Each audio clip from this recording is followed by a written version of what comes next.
ఇవాళ మనం కొత్త రుచులు తెలుసుకోవడానికి కుకట్పల్లిలోని సత్యశ్రీ గారి ఇంటికి వచ్చామండి. సత్యశ్రీ, హాయ్ అండి. How are you? Fine, welcome to my home. Thank you very much. ఏంటండి ఏ వంటలు పరిచయం చెబుతారు? ఏంటి మిర్చి బజ్జీలు పెట్టినారా ఫస్ట్ నాకు బొకేతో పాటు? కాదండి, దాంతో మేము కర్రీ చేస్తాం. ఏమండి ఒకసారి ఆ మిర్చి బజ్జీలు ఇవ్వండి. ఏమండి ఇది గుంటూరు మిర్చి ఏంటి? కాదండి, నార్మల్ వచ్చి. ఇదేంటి ఇంత పొడిగా ఉంది? అంటే మా స్పెషల్. అందుకే అడిగాను. మా ఇంటి స్పెషల్ అండి అవి. ఏంటి వెనకాల పెంచుతున్నారు ఏమి తోట? కాదండి, స్పెషల్గా పెద్ద వేరు తెచ్చాం మీకోసం అని. అయ్యో సూపర్. ఏంటి ఇప్పుడు దీంతో స్పెషలా? అవునండి, దీంతోనే కర్రీ చేస్తున్నాం. ఓకే, మిర్చి బజ్జీతో కర్రీ. అవునండి. అంటే ఇప్పుడు మనం ఎన్ని ప్రాసెస్లు చేయాలి? ఫస్ట్ మిర్చి బజ్జీ తయారు చేసుకుని దాంతో కర్రీ తయారు చేయాలి. అవునండి. హాలిడేసే కదండి. కదా, చాలా టైం ఉంటుంది కదా చేసుకోవడానికి కూడా. ఆఫ్ కోర్స్, ఇప్పుడు చేసుకోకపోతే ఇంకెప్పుడు చేసుకుంటాం? మళ్ళీ హాలిడేస్ అయిపోయాక ఉరుకులు పరుగులు అది ఎప్పుడు కామన్. సరే ఇప్పుడు ఏంటి, మనం మిర్చి బజ్జీ ఆల్రెడీ తయారు చేసి పెట్టాం. అవునండి. సర్లేండి, కొంచెం ఆ ప్రాసెస్ కూడా చెప్పండి. పాపం కొత్తగా పెళ్ళైన వాళ్ళు, కొత్తగా వంటలు నేర్చుకునే వాళ్ళు ఉంటారు కదా. అవునండి. కొంచెం ఆ ప్రాసెస్ కూడా ఒకసారి చెప్పేసేయండి, ఎలా తయారు చేశారు అవి? ముందు ఏం చేయాలంటే కొంచెం శనగపిండి తీసుకొని దాంట్లో కొంచెం బియ్యపిండి, కొంచెం ఉప్పు, కొంచెం సోడా వేసి కొంచెం బజ్జీ పిండా కలిపేసి. కొంతమంది బియ్యపిండి యాడ్ చేయరు కదా? అవును, అంటే ఏంటంటే చిన్న క్రిస్పీనెస్ వస్తుంది అనమాట. కూడా వస్తాయి కదా, కొంచెం బాగుంటుంది. కొంచెం క్రిస్పీనెస్ అది చాలా బాగుంటుంది, అందుకే కొంచెం మనం వేసుకుంటే బాగుంటుంది. అది ఫస్ట్ ఒక మాట చెప్పండి, లోపల మిర్చిలో గింజలు తీసేసారా? తీసేసామండి. దాంట్లో ఏం ఫిల్లింగ్ పెట్టారు? దాంట్లోని కొంచెం వాము, కొంచెం నిమ్మరసం, కొంచెం ఉప్పు. వాము చిన్నగా స్మాష్ చేసి అందులో కొంచెం ఉప్పు, కొంచెం నిమ్మరసం కలిపి దాన్ని కట్ చేసుకొని మిరపకాయని దాని మధ్యలో స్టఫ్ చేసి దాన్ని శనగపిండి కలుపుకున్నాం కదండి, అందులో డిప్ చేసి మనం జస్ట్ మామూలుగా బజ్జీలు ఫ్రై చేసుకున్నట్టు చేసుకోవడం అంతే. ఇంకా లోపల ఏ ఫిల్లింగ్ లేదు? ఇంకేమీ లేదు. చాలా మంది చాలా పెడతారు కానీ అంటే మనం ఓన్లీ బజ్జీ కర్రీ కదా, అందుకని ఆ బజ్జీలో మనకి స్పెషల్ ఏం లేదు, జస్ట్ బజ్జీని కర్రీ కింద చేస్తున్నాం. అందుకని బజ్జీ జస్ట్ నార్మల్ గానే మనం మిర్చి బజ్జీ ఎలా అయితే చేసుకుంటామో అలాగే చేస్తాం. అదండి విషయం. ఇప్పుడు బజ్జీని బజ్జీలా తినాలంటే దాన్ని చాలా డెకరేషన్స్ చేసుకోవచ్చు. లోపల పల్లీల పొడి అని, పుట్నాల పొడి అని, చింతపండు అని, అదని ఇదని. ఇప్పుడు మనం బజ్జీనే స్పెషల్ గా కర్రీ చేస్తున్నాం కాబట్టి దాన్ని ఎక్కువ డెకరేట్ చేయక్కర్లేదండి. లోపల వాము, నిమ్మరసము, ఉప్పు అంతే. కొంచెం అది పొడిలా చేసేసుకుని లోపల గింజలు తీసేసేయండి. వేసవకాలం కదా, కారం తినకండి, లోపల మంచిది కాదు. సో గింజలు అన్ని తీసేసేయండి. తీసేసి వాము కొంచెం బాగా స్పైసీ ఇష్టపడిన వాళ్ళు అయితే గింజలు తీయక్కర్లేదు. ఆఫ్ కోర్స్ వాళ్ళకి కొంచెం ఆప్షనల్ అన్నమాట, వాళ్ళకి కొంచెం పెట్టుకోండి. సో లోపల అంతా ఫిల్ చేసేసి బజ్జీ పిండి కలిపేసుకుని బజ్జీలాగా వేసేసుకోండి. ఇప్పుడు బజ్జీలు రెడీ, దాంతో కర్రీ ప్రిపేర్ చేద్దాం. సో ఉండండి. ఇది ఏంటంటే దీనికి మసాలా పేస్ట్ అండి, మసాలా పేస్ట్ అనమాట. ఓకే చెప్పండి, ఇది ఏమేంటి? అంటే ఆనియన్, కొంచెం ఒక 1 కప్ ఆనియన్, ఒక 1/2 కప్ టమాటా, రెండు కలిపి కొంచెం ఆయిల్ వేసి ఫ్రై చేసేసి. మనం ఫ్రై చేయలేదు కదా? ఫ్రై చేసామండి. ఇది చేసేసారా? ఫ్రై చేసాం. ఓకే. ఇప్పుడు 1 కప్ ఆనియన్ కి ఒక 1/2 కప్ టమాటా తీసుకొని రెండు కలిపి ఆయిల్లో ఫ్రై చేసేసి ఇందులో కొంచెం ఆ ఫ్రై చేసినవి కొంచెం అల్లం, కొంచెం వెల్లుల్లి దాంట్లోనే వేసేయాలి. చిన్న అల్లం ముక్క, చిన్న వెల్లుల్లి వేసి గ్రైండ్ చేసేయాలి. గ్రైండ్ చేస్తే ఇలా పేస్ట్ తయారవుతుంది. అబ్బా ఎంత మంచి వాసన వస్తుందో! అంటే ఫ్రై చేసాం కదా, మంచి టేస్ట్ స్మెల్ వస్తుంది. అల్లం వెల్లుల్లిపాయ కూడా వేసారు కదా? వేసాం కదా, స్పెషల్గా వేయట్లేదు అల్లం వెల్లుల్లి, నేను ఇందులోనే మిక్స్ చేసేసాను. ఓకే, అదండి విషయం. సో మామూలుగా కర్రీలాగా ఉల్లిపాయలు వేసి వేయించి అదంతా ఏం రిస్క్ తీయక. అఫ్కోర్స్ దీన్ని కూడా వేయించాలనుకోండి. ఉల్లిపాయలు ఒక ఉల్లిపాయ తీసుకోండి, సగం టమాటా తీసుకోండి, అంటే మనకి కర్రీకి క్వాంటిటీకి తగ్గట్టు. దాంట్లోనే అల్లం వెల్లుల్లిపాయ కూడా వేసేసేయండి, మిక్సీ పట్టుకోండి, ఇలా పేస్ట్ రెడీ. అసలు విషయం ఏంటి, మనం మర్చిపోయాం, కావాల్సిన ఇంగ్రీడియంట్స్ చెప్పించాలి కదా. సరే ఇప్పుడు చెప్పిస్తాను.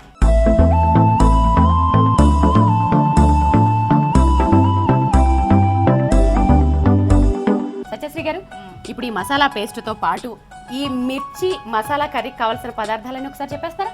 మిర్చి బజ్జీ, మసాలా పేస్ట్, ఫ్రై చేసుకున్న కాజు, కరివేపాకు, పచ్చిమిర్చి, వెల్లుల్లి. సత్యశ్రీ గారు, ఇప్పుడు నాకు డౌట్ ఏంటంటే ఆ ఫ్రై చేసిన జీడిపప్పు లాస్ట్లో నాకు ఇస్తారా? మీకే అండి, అంటే కొంచెం కర్రీలోకి కొంచెం మీకు. కర్రీ అవుతుంది కదా అన్నట్టు మర్చిపోయాను. ఈ మధ్య నేను తినట్లేదండి, కొంచెం డైటింగ్ చేస్తున్నాను. సరే ఇప్పుడు నెక్స్ట్ ఇప్పుడు మనం ఫస్ట్ బాండీ పెట్టుకుందాము. మీరు స్టవ్ ఆన్ చేయండి, నేను బాండీ ఇస్తాను. ఓకే, కొంచెం ఆయిల్ ఎక్కువ పడుతుందా? లేదండి, కొంచెం సరిపోతుంది. అంటే ఆల్రెడీ అన్ని ఫ్రై చేసుకున్నాం కదా, ఎక్కువ ఆయిల్ ఏం పట్టదు. ఇంతకీ ఏంటి, రైస్లోకి తింటారా చపాతీలోకి? రైస్, చపాతీ, పూరి దేనికైనా బాగుంటుందండి. అవునా? దేంతో అయినా తీసుకోవచ్చు. ఈ మధ్య ఏంటో కర్రీస్కి సెపరేషన్ లేదండి పాపం. అవి అసలు ఈ భేదాలు ఏం పాటించట్లేదు, ఐకమత్యాన్ని ఫాలో అవుతున్నాయి. అవి అన్నిటితోటి బాగుంటున్నాయి. అవి చూసారా, కర్రీస్లో ఉన్న ఐకమత్యం మనలో లేదు. ఆహా వాహ్, ఏం చెప్పానే? ఏమంటే పొగడండి, ఎంత మంచిగా చెప్పాను. అవునండి, చాలా బాగా చెప్పారు, కరెక్టే. ఫస్ట్ ఇప్పుడు పోపు దినుసులు వేసుకుందాము. ఓకే, ఏమేమి వేస్తున్నారు? ఆవాలు, కొంచెం జీలకర్ర,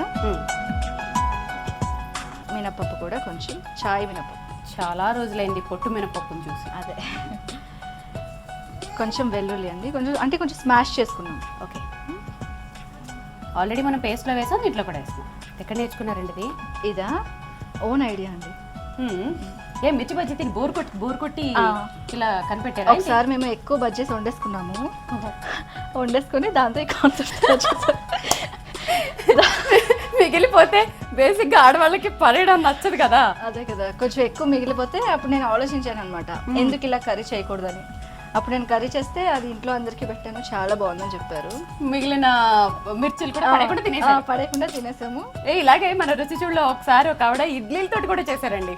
దానిపైన చింతపండు రసం పోసి, అరే అదో డిఫరెంట్ కాన్సెప్ట్, టేస్టీగా కూడా ఉంది తెలుసా. కొంచెం పచ్చిమిర్చి వేయండి, కరివేపాకు కూడా వేయండి. నేను దీపావళి పటాకులు కూడా ఇంత భయపడినండి, కరివేపాకు మాత్రం ఎంత భయపడతానో. ఇప్పుడు ఈ మసాలా పేస్ట్ ఉంది కదండి, ఇది వేసేది 1 కప్.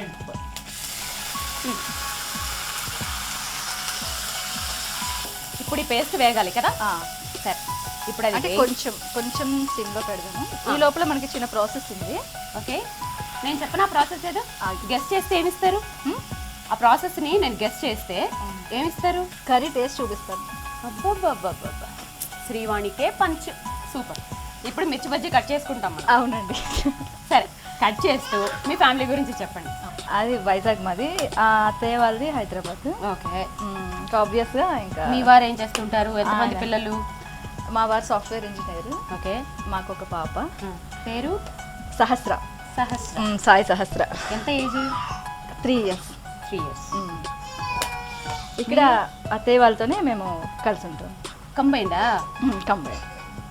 మీరు హౌస్ వైఫా? House wife. ఏం చదువుకున్నారు? నేను BSc కంప్లీట్ చేశాను, MBA కూడా చేస్తున్నారు త్రూ డిస్టెన్స్. ఇప్పుడు ఆ పేస్ట్కి ఇవి సరిపోతాయేమో అనుకుంటున్నాను నేను. లేదండి, అవన్నీ పడతాయి. అవునా? గ్రేవీ తక్కువే ఉంది కదా. లేదు, పడుతుంది. అంటే కొంచెం వాటర్ వేస్తాం మనం. ఓహో, వాటర్ కూడా యాడ్ చేస్తాం. అప్పుడు పేస్ట్ అయిపోవా బజ్జీలు? లేదండి, అంటే లైట్గా. ఇది ఆల్మోస్ట్ దగ్గర పడ్డట్టుంది, ఎందుకంటే నూనె పైకి తేరింది చూడండి. అవునండి, అవును. అంటే అది ఆల్రెడీ కొంచెం ఫ్రై చేసిందే కదా. అవును. సో మనం ఎక్కువసేపు కూడా కుక్ చేయక్కర్లేదు. ఓకే, వేసేద్దాం. ఇప్పుడు మనం కొంచెం సాల్ట్ యాడ్ చేసుకుందాం. ఆల్రెడీ బజ్జీలో కొంచెం సాల్ట్ ఉంది, సో ఈ గ్రేవీకి సరిపడా వేసుకుంటే సరిపోతుంది. ఆల్రెడీ మిర్చి వేసాం కాబట్టి చూసుకుని కారం వేసుకోండి. ఇది ధనియా జీరా పౌడర్, గరం మసాలా అంతే. అదే అఫ్కోర్స్ ధనియాల పొడి, జీలకర్ర ధనియాల పొడి అండి. పొడి కొంచెం.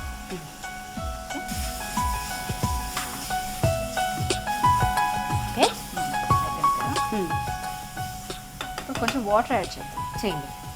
నేను అదే అనుకున్నాను, దగ్గర పడింది కదా బాగా, ఎప్పుడు యాడ్ చేస్తారా అని వెయిటింగ్. కొంచెం ఎక్కువ వేసేద్దామా? వేసేద్దాం. కల్పన, ఉత్తి మిరపకాయ బజ్జీ తినాలని బోరు కొట్టిన వాళ్ళు ఇలా కూడా తినచ్చు. ఇలా తినచ్చు. కట్ మిర్చి ఇలా మనం డైరెక్ట్గా కూడా తినేయచ్చు. నేను అనేది అదేనండి, బాగుంటుంది. కట్ మిర్చి అని మనకి దొరుకుతూ ఉంటుంది, బాగా మసాలాలు అవి ఇవి దట్టించేసేదో ఇస్తుంటారు కట్ చేసేసి. అలా కాకుండా చక్కగా ఇలా దీన్ని గ్రేవీ మిర్చి అని కూడా పెట్టచ్చు పేరు కదండి. మసాలా మిర్చి కాకుండా గ్రేవీ మిర్చి ప్లేట్లో సర్వ్ చేస్తే దానిపైన కొత్తిమీర చల్లేసి ఇవ్వడమే. బాగుందండి రెసిపీ, నేను టేస్ట్ చేసి చెప్తాను ఎలా ఉందో. ఇప్పుడు కొంచెం కొత్తిమీర వేసుకుందాం. ఆల్మోస్ట్ ఫినిషింగ్ స్టేజ్ కదా. ఫినిష్ అయిపోయినట్టే, కొంచెం ఆయిల్ కూడా వస్తుంది కదా, వచ్చేసింది ఆల్మోస్ట్. కొంచెం కొత్తిమీర వేసుకుందాం. వేసేయండి. సరింగ్ బౌల్లోకి తీసుకోవడమేనా? అంతే, తీసుకోవడం. స్టవ్ ఆఫ్ చేయనా? చేసేయండి.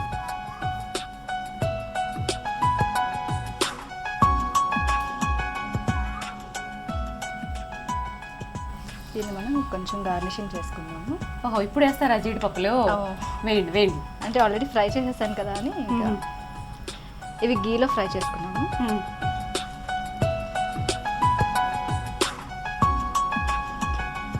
అసలు ప్రతి వంటకంలోనూ కొత్తిమీర జీడిపప్పులు కామన్ అయిపోయాయి అసలు. సూపర్. లుక్ కూడా రిచ్ లుక్. Rich look. కొత్తిమీర కొంచెం వేయండి, ఇప్పుడు పాపం జీడిపప్పులన్నీ డామినేట్ అయిపోతాయి. అదే, దీనిపైన అబ్బబ్బబ్బా మేడ కట్టేస్తున్నారు, జీడిపప్పు మేడ. కొంచెం క్యారెట్ తురుము కూడా వేస్తాను. ఏమంటే మీరు ముగ్గులు బాగా వేస్తారా? వేస్తాను. వేడి వేడి మిర్చి మసాలా కర్రీ టేస్ట్ చేసి ఎలా ఉందో చెప్పండి. ఒక స్పూన్ ఇస్తారండి? టేస్ట్ చేసి చెప్తాను ఉండండి. ఇది అన్నంలోకి తినాలా మామూలుగా కూడా బాగుంటుందా అనేది చెప్పేస్తాను ఇప్పుడు.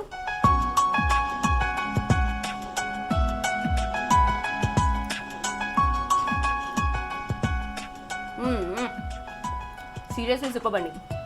ఇది అన్నంలోకే తినగలరు. రొటీన్గా ఉత్తి మిర్చి బజ్జీ తింటే బోర్ కొట్టింది కదా, ఇలా చేసుకుని చక్కగా వర్షాకాలం కూడా స్టార్ట్ అవుతుంది కదా, ప్లేట్లో పెట్టుకొని పక్కన సైడ్కి ఒక 4 ఉల్లిపాయ ముక్కలు పెట్టుకొని ఒక్కొక్క పీసు చక్కగా గ్రేవీతో తినండి. ఆహా, సత్య గారిని తప్పకుండా తలుచుకుంటారు. సీరియస్లీ చాలా టేస్టీగా ఉంది. నచ్చితే రైస్లో కూడా తినండి, రోటీస్లో కూడా బాగుంటుంది. ఉత్తినైతే ఇంకా బాగుంది. తప్పకుండా ట్రై చేయండి.